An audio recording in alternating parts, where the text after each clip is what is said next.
माझे पप्पा मला स्कूलमध्ये सोडवायला आलेले आणि मला ते बोलले मी तुला घ्यायला येतो, पण ते मला दिसलेच नाही. त्यांनी इतकी निर्गुणपणे हत्या केली की ते मला दिसलेच नाही. शेवटचं काय बोलणं झालं तुझ्यासोबत? माझे पप्पा मला बोलले म्हणजे तुला मी स्कूलमध्ये घ्यायला येतो, आणि ते मला बाय करून ते निघाले. आता ताई, तुम्हाला भेटायला उपमुख्यमंत्री आलेले, त्यांना तुम्ही काही गोष्टी सांगितल्या. अजून सरकारला काय विनंती कराल पप्पांची अशा पद्धतीने हत्या झाल्याच्या नंतर? मी त्यांना एकच विनंती करते की त्यांनी माझ्या पप्पाला न्याय द्यावा आणि त्यांना फाशी द्यावा, इतकंच. आता मला सांग, जेव्हा सकाळी पप्पा तुला घरातून सोडायला शाळेपर्यंत आले, तर सकाळपासून म्हणजे घरातून तुम्ही शाळेची तयारी केल्यापासून इथे जाईस्तवर शिशुमंदिरच्या गेटपर्यंत जाईस्तवर पप्पांचं आणि तुझं काय बोलणार आहे? नाही म्हणजे ते काय नाही झालं, कारण की ते हे होते ना, पण सांग ते बोलले तुला काय पाहिजे काय नको, आणि ते तिथून आम्ही इथून गेलो. तिथे फक्त कोण नव्हतं, तिथे त्या रस्त्यावर एकदम सुमसाम होता तो रस्ता तितकंच. आणि मग नंतर ते मला बाय करून ते निघाले तिथून. काय सरकारकडे तुझी मागणी असेल अशा पद्धतीने पप्पांची हत्या करणं? काय होता की त्यांना एवढ्या निर्घुणपणे मारलंय? त्यांचा गुन्हा काय होता? त्यांनी समाजसेवा केली, हाच त्यांचा गुन्हा होता का? त्यांना फाशी झालीच पाहिजे, नाहीतर रस्त्यावर जाताना कोण 100 वेळा विचार करतील लोक. अशी मर्डर वगैरे होते. माझी फक्त एवढीच मागणी आहे की त्यांना फाशीची शिक्षा व्हावी. आता जे पोलिसांनी 10 आरोपी एकूण पकडलेत आतापर्यंत, तर ह्याच्यापेक्षा जास्ती लोक असू शकतात काय अंदाज? आणि जे अजून 2 मोठे नेते आहेत राष्ट्रवादीचे, ते अद्याप अटक नाही आहे. हो, कारण की इलेक्शनच्या आधी आम्हाला माझ्या पप्पांना धमकी दिलेली आहे की तुझ्या दोन्ही पोरींना मारू आम्ही, आणि इलेक्शन झाल्यावर तुला दाखवतो. सारिका चव्हाण, तिला अजून अटक नाही आहे, आणि तिच्या पोरांनी अशी धमकी दिली की तुला 21 तारखेनंतर दाखवतो काय ते. कोण आहे ही सारिका चव्हाण? म्हणजे कशा संदर्भात तिचं वक्तव्य आहे? ती आमच्या शेजारीच राहते, चांगले संबंध होते आमचे, पण त्यांची ती नातेवाईक म्हणून ती इलेक्शन मुलं आता ती बोलली असेल.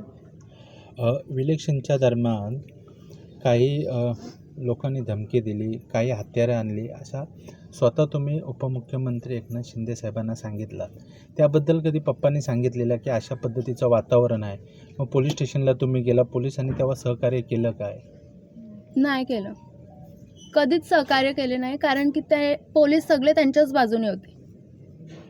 नेमकं पोलीस स्टेशनला जाऊन काय तक्रार केलेली त्यावेळेला? त्यावेळेस मी नव्हते, हा होता त्यांच्यासोबत. राज, काय झालेलं नेमकं पोलीस स्टेशनला तुम्हाला? केलेलो का ते स्टेटसवरनं मला स्वतःला बोलून घेतलेलं, तर त्याच्यावर मी माफी मागितली. आणि त्याच्यावर आम्ही त्यांना एक अशी तक्रार दिली का एक विशाल देशमुख जो आरोपी आहे त्याला अटक झालेली, आणि एक सुशांत देशमुख म्हणून त्यांच्या घरी 2 वेपन आणल्यात असं सांगितलं. तरी साहेबांनी काय त्याच्यात दखल नाही घेतली. यातील विशाल देशमुख मला वाटतं अटक? हो, विशाल देशमुख अटक आहे. आणि दुसरं आणि जे फुटेजमध्ये 5 जण दिसतात त्यांच्यातले आम्ही 3 जणांना ओळखलेले होते, आणि जे 2 जण आहेत ते भलते अजून फिरतायत बाहेर, त्यांना नाही अटक केले अजून. कोण आहे? जो विनय चव्हाण म्हणून आहे, आणि जो 5वा आहे तो ओळखून येत नाही आम्हाला. मग असं म्हणायचं का पोलिसांनी जर हलगर्जीपणा केला नसता तर ही हत्या कुठेतरी थांबली असती? हो, त्यांनी तत्काळ जर यांना नोटीस दिल्या असता किंवा पकडून आणले असते तर नसतं हे काय घडलं. त्याच दिवशी जर आदल्या दिवशी आम्हाला बोलून घेतलेलं, त्याच दिवशी असं जर केलं असतं तर नसतं घडलं काय. मग ह्याची तक्रार तुम्ही कोणत्या पोलीस स्टेशनला दिली आणि त्या अधिकाऱ्याचं नाव काय होतं? खोपोली पोलीस स्टेशनला दिली. सचिन हिरे साहेबांच्या समोर आम्ही त्यांच्या ऑफिसमध्ये बसून त्यांना सांगितलं असं असं आहे, 2 जणांकडे वेपन आणल्यात गावात आमच्या, तर त्यांनी काही दखल घेतली नाही याच्यात. जर त्याच दिवशी जर त्यांना अटक करतायत तर ह्याच्यावर काय दुसऱ्या दिवशी तोच विशाल देशमुखांनी हत्या केली आहे माझ्या काकाची. असतील हो, आमची विनंती हेच आहे का त्यांना जे मेन 5 जण आहेत त्यांना तरी तत्काल फाशी. रवी देवकर एका त्यांचा बाबा आहे, तो नव्हता त्याच्यात, पण त्यांनीच प्लॅन रचला हा. त्यांना फाशी झाली पाहिजे, नाही तर मोका लागला पाहिजे. ते सुटले तर आम्हाला परत गावाला धोका आहे आमच्या, कारण की आम्हाला यांना धमकी देऊन गेलेले आहेत ते. ह्या संपूर्ण हत्या प्रकरणी काय कोणी मोठ्या नेत्यांनी कट रचला असा तुम्हाला संशय आहे? त्याबद्दलचे गुन्हे देखील दाखल झालेले आहे. काय नेमका परिस्थिती त्यावेळी घडली असेल? ते त्यांचे आम्ही मोबाईलवरती स्टेटस बघितलेले, तर ते सुधाकर घारे यांच्या ऑफिसला जाऊन भेट घेतलेली आहे 2 दिवसा अगोदरच घटनेच्या या. त्याच्यावरनं आम्हाला त्यांच्यावर खूप डाऊट येतो आहे असा का त्यांनी केलं असेल हे. त्यांच्या हात आहेत त्यांच्या पाठी. अजूनपर्यंत त्यांना अटक नाही केलं आहे सुधाकर घारे यांना, आणि भरत भगत त्यांना अजून अटक नाही केले का? पण त्यांची तपास घ्या ना त्यांचा, अशीच विनंती आहे पोलिसांकडे.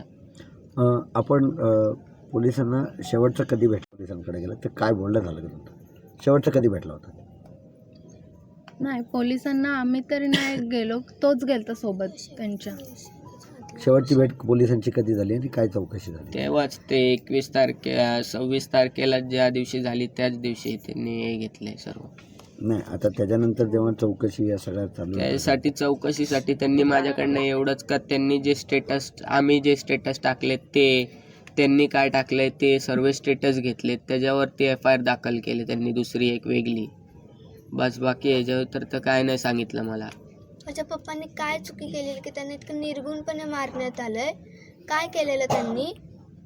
ते अख्खे माझेच पप्पा नव्हते, ते अख्ख्या गावाचं पालनपोषण करत होते ते माझे पप्पा. आता आमच्या मुलीवाली जातील शाळेत तर त्यांनाच ते सुटून आले तर आमच्या अख्ख्या गावाला धोका आहे त्यांच्यापासून. तर आता आम्ही एवढीच विनंती करतो की त्यांना सुटू नये, त्यांना फाशीच देवे. ते इलेक्शनचा निकाल लागल्यापासून जेव्हा ते गेले ना, तेव्हापासून आमचं बोलणं नव्हतं झालं, कारण की ते तिरुपतीला गेले.